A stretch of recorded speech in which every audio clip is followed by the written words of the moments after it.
Welcome back to the adventure, everybody. We're here in Celadon City, ready to head on the long way round. We will be travelling down south to Fuchsia City and then along to Lavender Town via the coastal route. We will be catching a few Pokemon along the way, but mostly we'll be battling trainers. We'll wrap up this route, and we will be battling the Fuchsia Gym along the way, then we'll battle Saffron City and head along the ocean to Cinnabar Island. So, you will need Cut to access what's beyond this fence. You can access it on the other side of the gatehouse. If you want to catch some Pokemon, head over here. This is one of the few spots where you can find Slugma. However, you will also find Muck. And these Pokemon are at fairly decent levels too. Thundershock might KO it though. Nope, not too bad. So we can chip away with Sonic Boom and then try to catch it.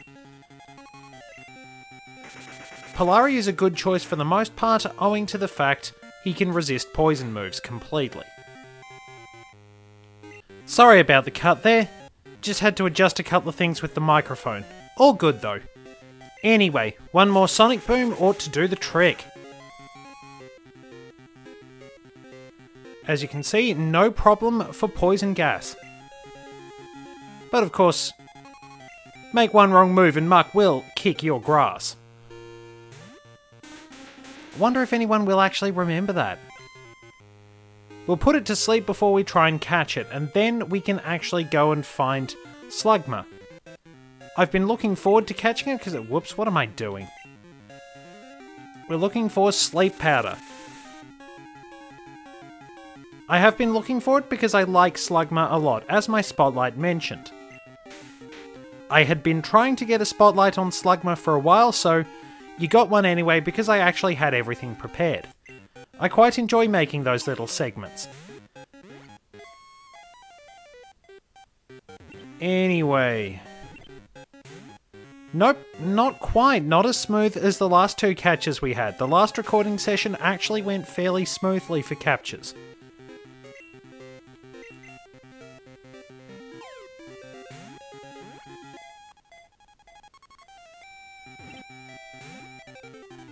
No, it doesn't want to cooperate. Doesn't exactly make for good viewing, does it?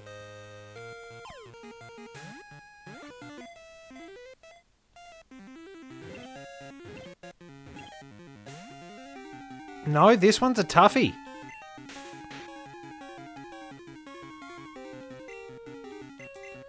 I think things might have been overhauled in terms of catch rates in Generation 3, I'm not entirely sure.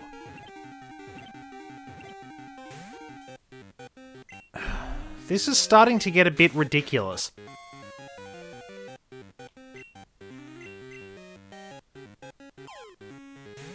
At least it has remained asleep for a long time.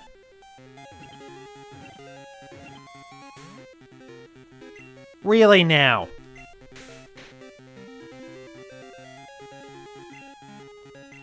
So much better that they actually started releasing better Pokeballs in later generations. No, same thing every time, basically.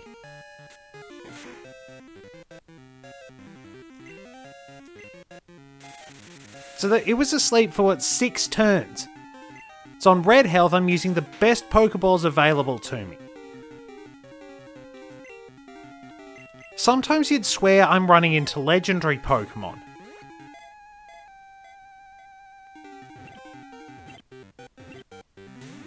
Come off it!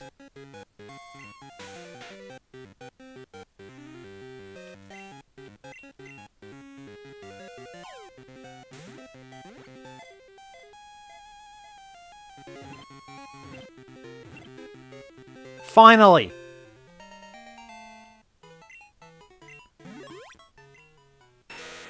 There we are, Muck, the sludge Pokemon. They love to gather in smelly areas where sludge accumulates, making the stench around them worse. So there we go, we finally got that one. We can also get Grimer and Slugma here, so let's cut to that. We can also pick up Fearow as well. I'm not going to spend too much time, but I think I would actually like to put the spotlight on Fearow because I really enjoy using it. When it comes to normal flying type Pokemon, Fearow is actually my favourite among that fairly large group. It has a rather sleek and menacing design, picking up from Spearow's rather fierce and scrappy look, and it actually gets some pretty decent moves in later generations. It also has the benefit of evolving earlier than Pidgeotto does, which allows it to do more damage earlier on. Fearow can actually hit fairly hard and is quite fast, but it does have the problem that it's much more fragile than Pidgeot is. Pidgeot is a little better suited for the long game, even if it's not outstanding, while Fearow is a more forceful glass cannon with slightly better attack and speed. A key factor in the advantage Fearow had over Pidgeot, in my eyes, was Drill Peck, a very powerful flying move which Fearow could use, while Pidgeot had to struggle with Wing Attack, which had pretty crappy power in Generation 1. Fearow really isn't going to take any blows, but if you do want a Pokemon that evolves early and actually hits fairly hard, it's quite a dependable choice along the way.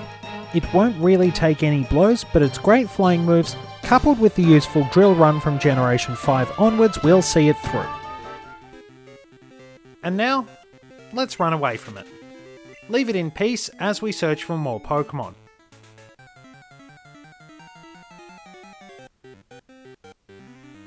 And there we go, Slugma, just what I was looking for. It's a bit fragile, so we'll have to chip away at it with Sonic Boom.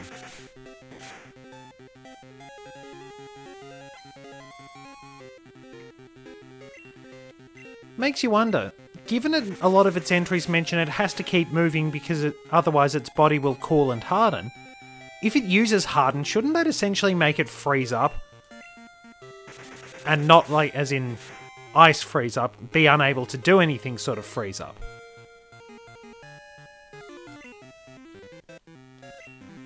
Should be able to go with an Ultra Ball, fingers crossed.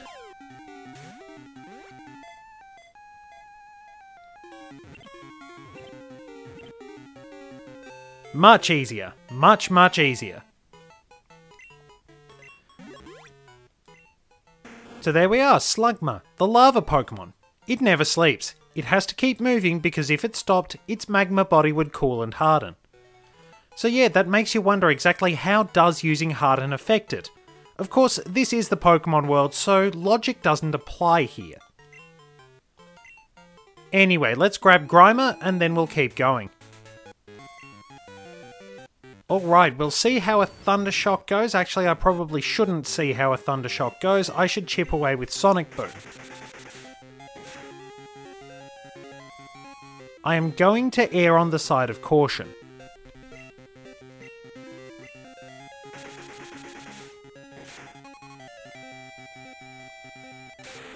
And that presents a problem.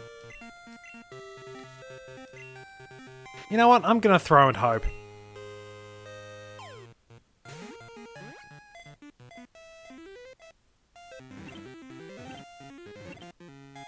Okay, how does that work when a muck at red health, asleep, won't I'm a bit lost on that. I am honestly a bit lost on that. Anyway, Grimer, the sludge Pokemon. As it moves, it loses bits of its body, from which new Grimer emerge. This worsens the stench around it. So, with that bamboozling incident over, we can go and look for trainers. We'll head down the central stretch and be spotted by a biker. And yes, I am from Johto, what of it?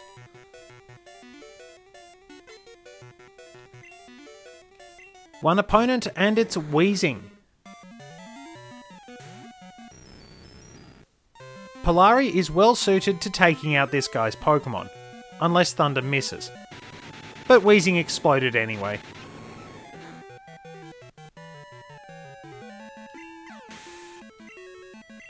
Oh well, we got the experience. All good. That was not the most intelligent move. So we're heading right down the middle and there is one more person.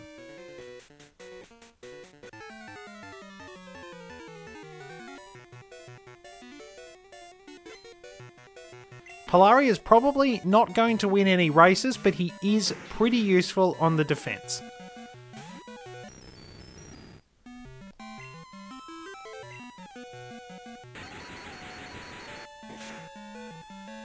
Shouldn't be too hard to dispatch these, really. Once again, we are dealing with that problem that we just have too many weak opponents to face. Magmar might be troublesome. But this should do the trick.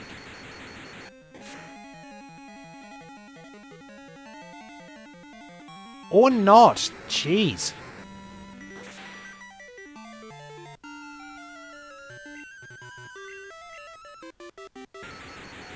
I mean, I know Thundershock's not very strong, only 40 base power, but I thought the level advantage and my special attack would have given me the edge there.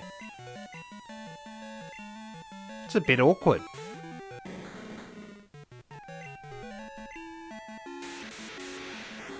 There we are, that's what was meant to happen against that earlier wheezing. But we'll top up our HP and keep going.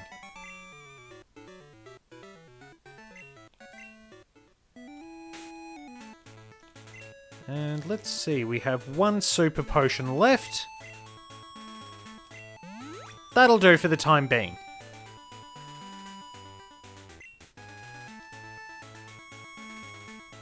And let's head on up here, see if we have any more opponents. It's a very long stretch riding up Cycling Road, unfortunately. And no one. Absolutely no one there. So, let's drop down here and go along this side, see what we have. Just cruise onwards and run into another opponent. Notice how there aren't any cue balls around as well.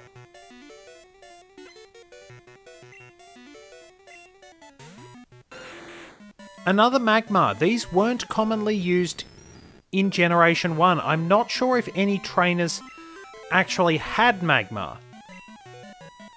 Certainly Blaine didn't get it until Yellow version. And Thunder is really not helping my cause.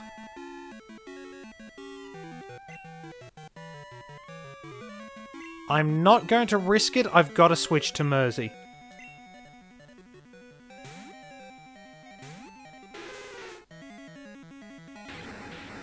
Blizzard originally had 90 power in Generation 1, but also had a 30% chance of freezing the opponent. This was toned down to 70% accuracy and 10% chance of freezing. However, freeze in general was also nerfed from Generation 2 onwards. Thunder still has a 30% chance of paralysis, but the big problem is that it's still very inaccurate. Fire Blast has the lowest PP, but it's the most accurate of those big power moves at 85.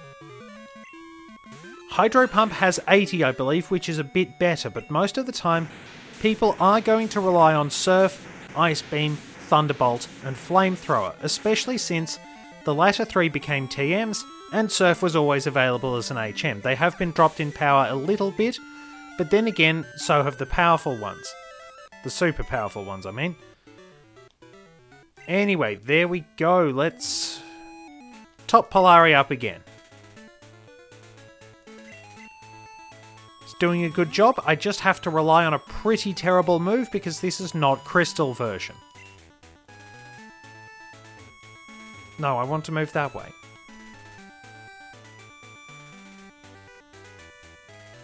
On we cruise. Is there anyone over here?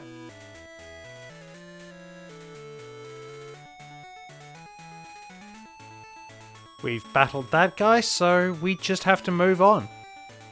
And one more opponent down here.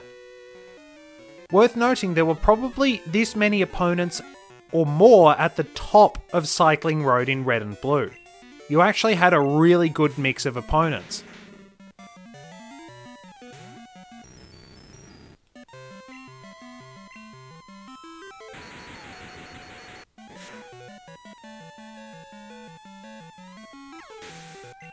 And down it goes.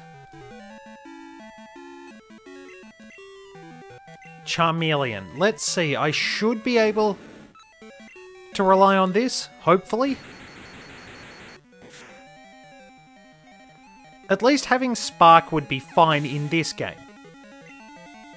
Moderate power, 65, decent chance of paralysis. I think it's got a 30% chance as well, so it's a pretty useful move.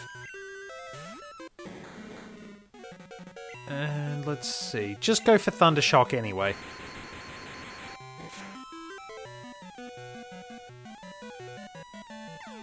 And there we are. Nice work, Polari. We'll put Gibson in front and you can take a bit of a breather.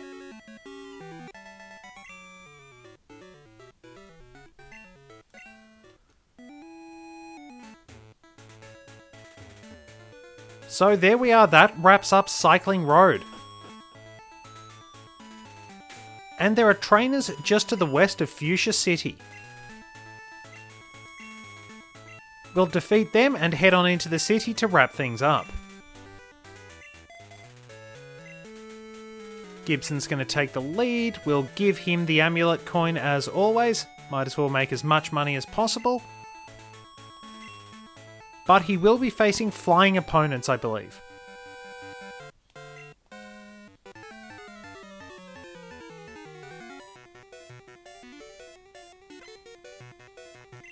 Birdkeeper Bob has Knockdown. Won't be too much trouble.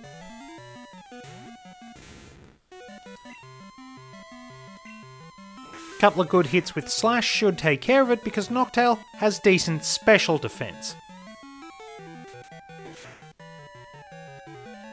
It can be useful, but it will fall away a little bit later on. I think in later generations, its stats did get a little bit of a boost. Which would be nice because Johto does tend to get overlooked in a lot of things. Interestingly, it actually has the third most Pokemon with Mega Evolutions. What does Ralph want? Oh, Quillfish! Well, I'll get myself settled in Fuchsia City and then we'll go and catch Quillfish. Do I actually have it in this incarnation of the file? Because we did actually catch it in the original run, I believe.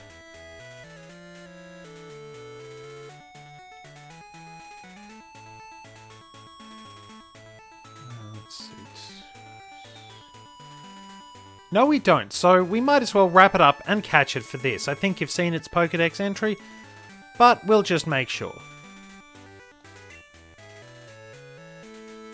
One more opponent to go, then we can have a quick look around Fuchsia City and make our way back to Johto in order to catch it. But as I was saying, interestingly, of all the in terms of Mega Evolutions by generation, Johto has the third most.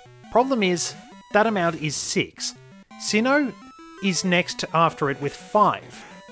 Unova and Kalos have 1 each. Despite the fact Kalos is the region in which Mega Evolution originated, only one Kalos Pokemon can Mega Evolve. And it couldn't even Mega Evolve in X and Y. It actually gained that ability in Omega Ruby and Alpha Sapphire, and that was Diancie, an event Pokemon. Kanto actually has 13. It might surprise you to know that Kanto is not the region with the most Mega Evolutions. That's Hoenn, which actually has 20 Pokemon that can Mega Evolve.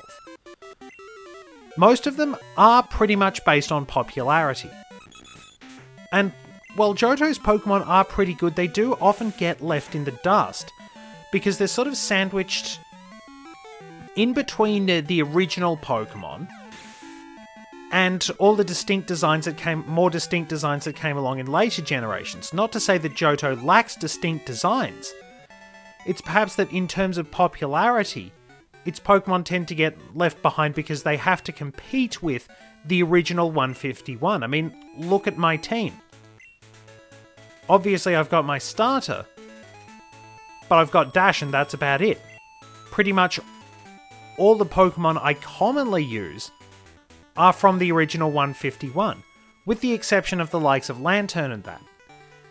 It's a bit of a problem, and I do hope Johto gets a bit more highlighting.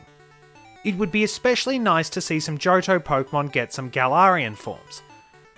Dating the episode again, we have been introduced to Galarian Ponyta, which is a psychic type for some reason. Most people thought it was going to be fairy, and while I personally would describe it as My Little Ponyta, we will have to see what happens with it. To be honest, I've been itching to make that pun. Anyway, Fuchsia City. There's this little setup with the Pokemon Center and the gym. You don't have to worry about cutting the bushes. The Safari Zone Warden's home is here. We can go in. But he is on holiday. The Safari Zone is not functional. Which is a bit disappointing for some people, but at the same time, it means you're not victim to the whims of random chance. You will need cut to access the areas behind this gate. It's not a gatehouse, it's the restaurant. So you will need cut to access those areas. And I think you have to head over this side to get back into this area, which is a little bothersome. But there's really not a lot to see, given the Safari Zone closed down. Kind of disappointing, really.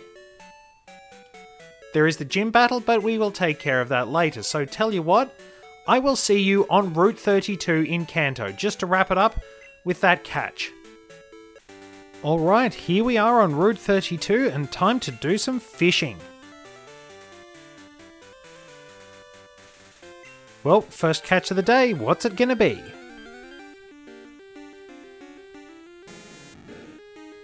Off to a flying stop.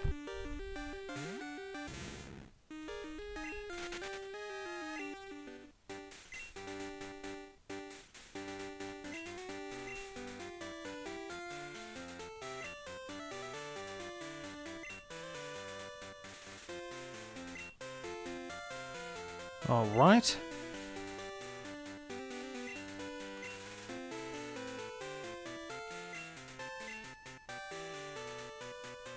Might have to cut away for this.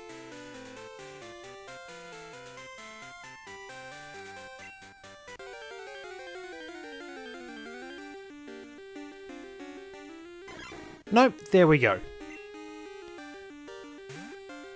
So we can chip away at it because Gibson is at the front of the party and he can use Fury Cutter, which won't do very much damage to it. And he'll probably be able to handle Quillfish's attacks pretty well.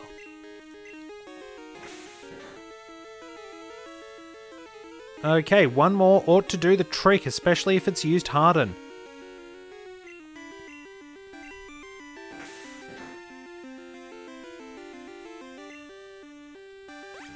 There we go, it's in catching range.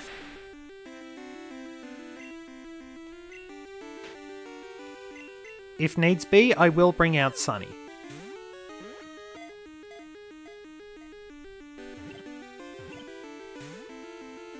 Yep, might have to. Of course, minimize doesn't help matters one bit.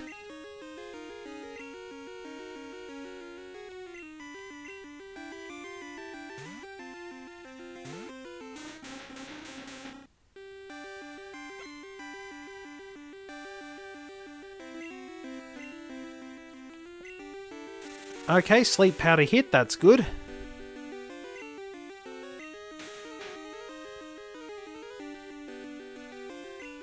And I will probably need some more Ultra Balls, I'll sort that out off screen.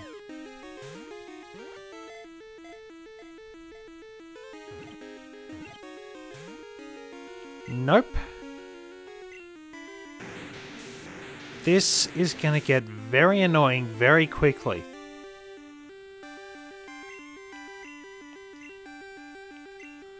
Well, let's try an Ultra Ball again.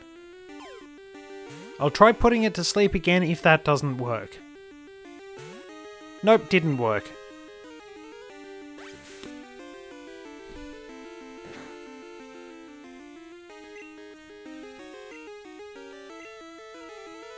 And now we're going to have a nightmare of a time hitting it.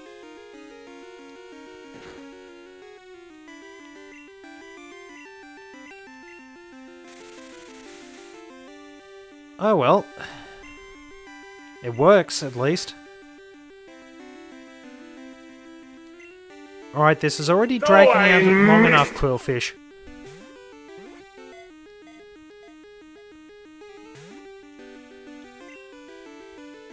Great, way to bookend the episode.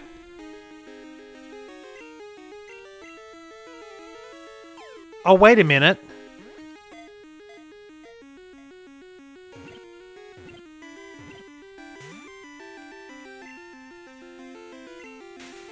Okay, I'm stupid. I've just realised something. The only Pokeball of Kurt's that is genuinely useful.